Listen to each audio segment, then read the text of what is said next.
मंच पर उपस्थित बहुजन समाज पार्टी की राष्ट्रीय अध्यक्ष आदरणीय मायावती जी, दूसरे पार्टी के राष्ट्रीय अध्यक्ष राष्ट्रीय लोकदल आदरणीय अजीत सिंह जी, मंच पर उपस्थित सतीश मिश्रा जी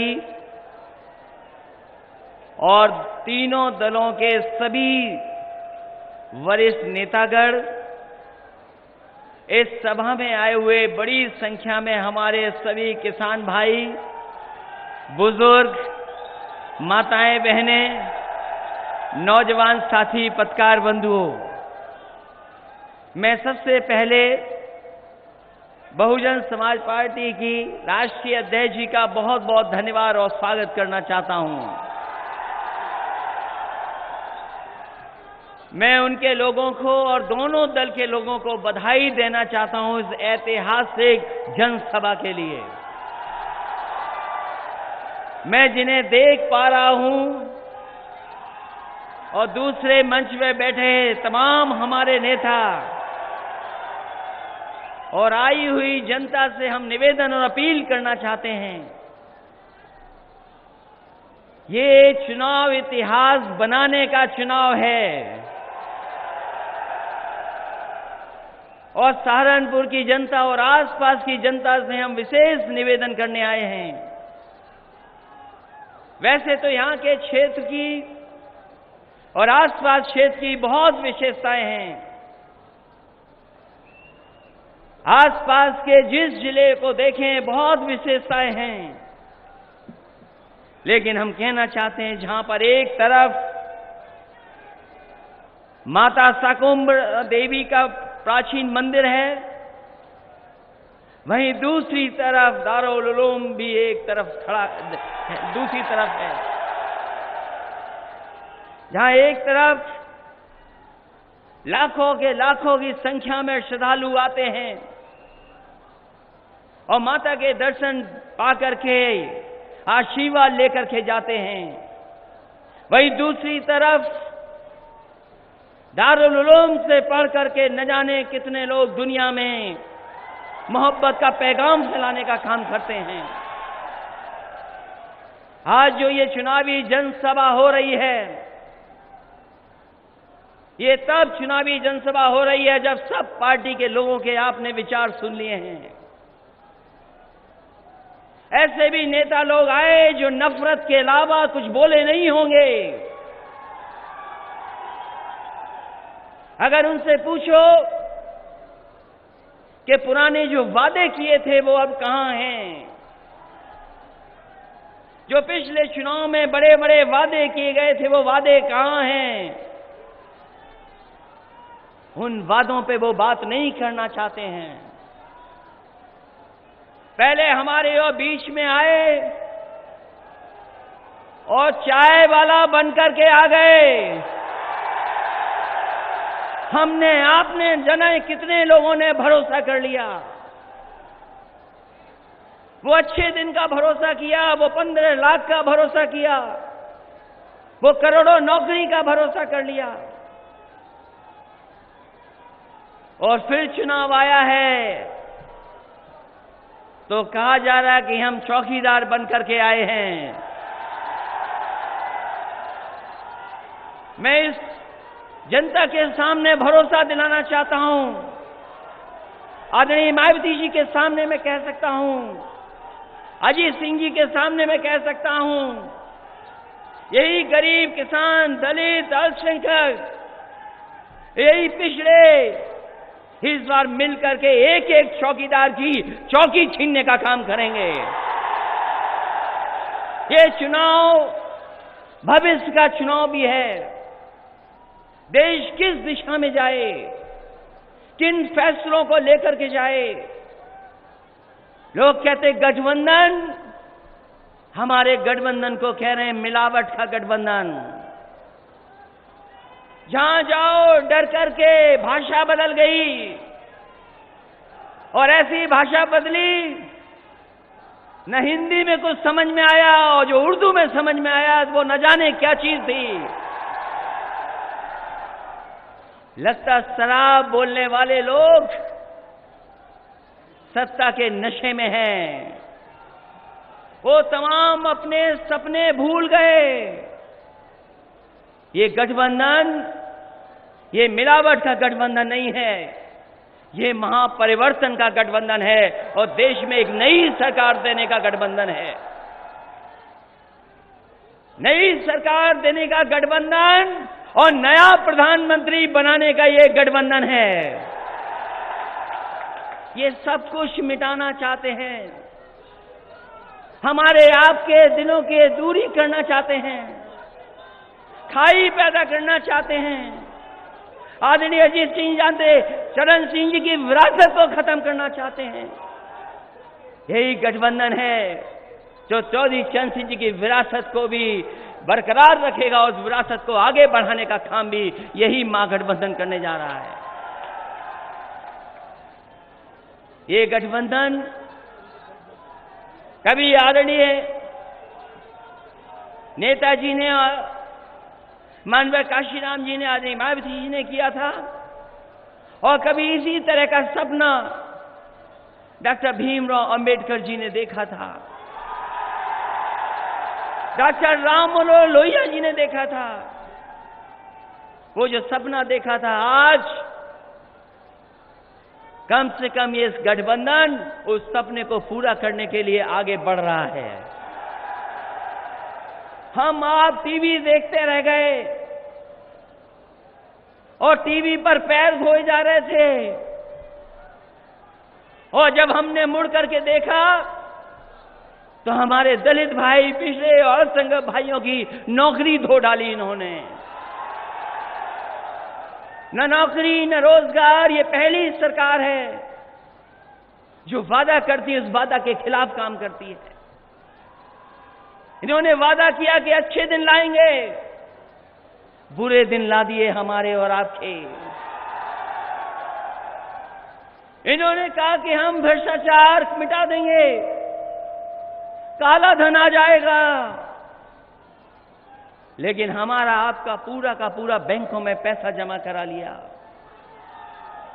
जीएसटी से बड़े लोगों को लाभ हुआ होगा, लेकिन हमारे व्यवसायी, छोटे दुकानदार, छोटे कारोबार करने वाले को कोई लाभ नहीं हुआ, परेशानी पैदा हो गई। और हमारे व्यापारी भाई तो बीजेपी में केवल लंच और मंच के लिए रह गए, उनका कोई कारोबार आगे नहीं बढ़ा है। इसलिए आपसे हम निवेदन करने, अपील करने आए हैं। ये किसानों की धरती है, यहां के लोगों ने अपने खून पसीने से बहा करके यहां पर खेती उपजाऊ की है, और जिस समय देश में अन्न नहीं था, उस समय यहां के लोगों ने अन्न पैदा कर करके पूरे देश का पेट भरने का काम किया है। यहां के लोगों ने गन्ना पैदा कर करके, गन्ना उगा करके पूरे देश को मिठास से जोड़ने का काम किया। लेकिन हमारे आपके खेतों पे गन्ना खड़ा रहे, इनको कोई परवाह नहीं है। इसे ठीक कहा आपने कि आपकी सरकार में कार्रवाई हुई, पुरानी सरकारों में कार्रवाई हुई, लेकिन पता नहीं भारतीय जनता पार्टी के कैसे लोग हैं कि उन्हीं लोगों से मिलकर के और उन्हीं के साथ हो गए और हमारे किसानों का भी गन्ने का भुगतान नहीं कर रहे हैं।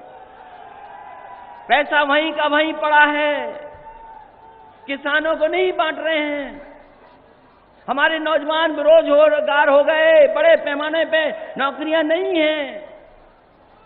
प्रधानमंत्री जी आकर के कहते हैं कि दुनिया में हमारे देश को गर्व है, हमारा देश हर सूची में आगे बढ़ रहा है। लेकिन अगर सही तरीके से आंकड़े देखे जाएं, आज हमारा देश हर चीज में पीछे चला जा रहा है। दुनिया के जितने देश हैं तरक्की कर गए, खुशहाली के रास्ते पर है, लेकिन हमारा देश पीछे जा रहा है। जहां हमें ज्ञान विज्ञान से आगे बढ़ना था, वहीं हमें और आपको समाज में दीवारें बना दी।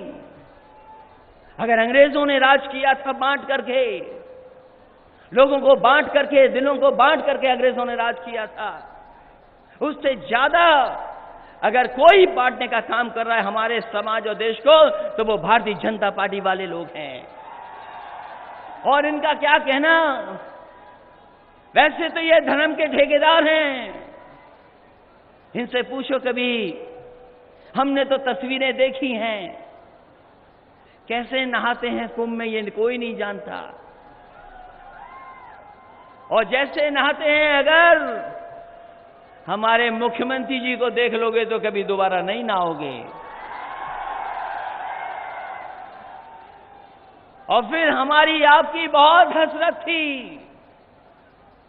कि कम से कम 56 इंच का सीना दिख जाए, लेकिन वो भी हम कुंभ में नहीं देख पाए। और ये कहते कि राष्ट्रवाद, हमारी सीमाएं अभी भी सुरक्षित नहीं हैं, अभी भी एक एक दिन एक एक जवान शहीद होकर के आ रहा है। अगर किसी की जिम्मेदारी है तो वो भारतीय जनता पार्टी की जिम्मेदारी। देश को धोखा दे दिया, इसलिए हम आपसे विशेष अपील करने आए हैं। ये चुनाव परिवर्तन का चुनाव है, देश को बदलने का चुनाव है, ये भाईचारा कैसे बढ़े उसका चुनाव है। हमारे आपके बीच में जो दूरियां पैदा कर दी, उन दूरियों को मिटाने का चुनाव है, और वो नफरत की जो दीवार थी उसको गिराने का चुनाव है। लोग कहते कैसे जीतेंगे? अभी जब उपचुनाव हुए थे उत्तर प्रदेश में, हमें खुशी है इस बात की कि बहुजन समाज पार्टी के एक एक कैडर के कार्यकर्ता ने उसमें सहयोग किया, और उस समय हम लोग गोरखपुर भी जीत गए, फूलपुर भी जीत गए। और इसी धरती पर, इसी कैराना पर, जहां पर दीवार बना दी थी, आपके सहयोग और आपके मदद से वो नफरत की भी दीवार गिराने का काम किया, और वहां भी ऐतिहासिक वोटों से राष्ट्रीय लोकदल जीत गया। इसलिए गठबंधन से घबराए हुए हैं। हम आपसे कहना चाहते हैं कि एक भी वोट घटने ना पाए और एक भी वोट बटने ना पाए, और ये अगर आपने कर दिया तो ऐतिहासिक वोटों से आप जीत करके जाएंगे। और जहां तक सवाल कांग्रेस और बीजेपी का है, अगर कांग्रेस को देखोगे आप नीतियां, और बीजेपी की नीतियों को देखोगे, तो जो कांग्रेस है वही बीजेपी है, और जो वो बीजेपी है वही कांग्रेस है। दोनों में कोई फर्क नजर नहीं आता। इसलिए हम आपसे विशेष अपील करेंगे कि ये महागठबंधन तो देश में बदलाव लाने के लिए है, लेकिन कांग्रेस पार्टी बदलाव नहीं लाना चाहती, वो उत्तर प्रदेश में अपनी पार्टी बनाना चाहती है। तो आपको सोचना होगा कि कौन से लोग हैं जो देश को बनाना चाहते हैं, त्याग कर कर करके और सब कुछ छोड़ कर करके अगर कोई काम कर रहा है तो ये गठबंधन मिल करके काम कर रहा है। इसलिए हम आपसे कहेंगे कि अगर सड़कों का मामला हो तो गठबंधन ने कितनी सड़कें बनाई हैं। मुझे याद है एक बार तहसील में मिलने देवबंद में मैं आया था किसी से, वो कैसी सड़क थी याद कीजिए उस समय पर। अगर मुजफ्फरनगर से आना है, सहारनपुर से आना है तो कब पहुंचते थे पता ही नहीं था। लेकिन बताओ इतना ऊंचा फ्लाईओवर बन गया, कितनी जल्दी पहुंच जाते हो यहां से वहां, वहां से यहां, ये बताओ जरा। अगर बिजली की समस्या रही होगी तो बिजली की भी समस्या का समाधान किया है। लैपटॉप बांटना पड़ा हुआ, लैपटॉप भी बांट दिया। अगर पेंशन देनी पड़ी होगी और वो भी करके दिखा दिया। हम तो कहना चाहते हैं जो बिजली के बड़े बड़े दावे कर रहे हैं आप, बहुजन समाज पार्टी और समाजवादी पार्टी की दोनों सरकारें मिला लें, दोनों में जितना बिजली का काम हुआ है उतना भारतीय जनता पार्टी ने दिल्ली की 5 साल की सरकार में और उत्तर प्रदेश की 2 साल की सरकार में काम नहीं किया है,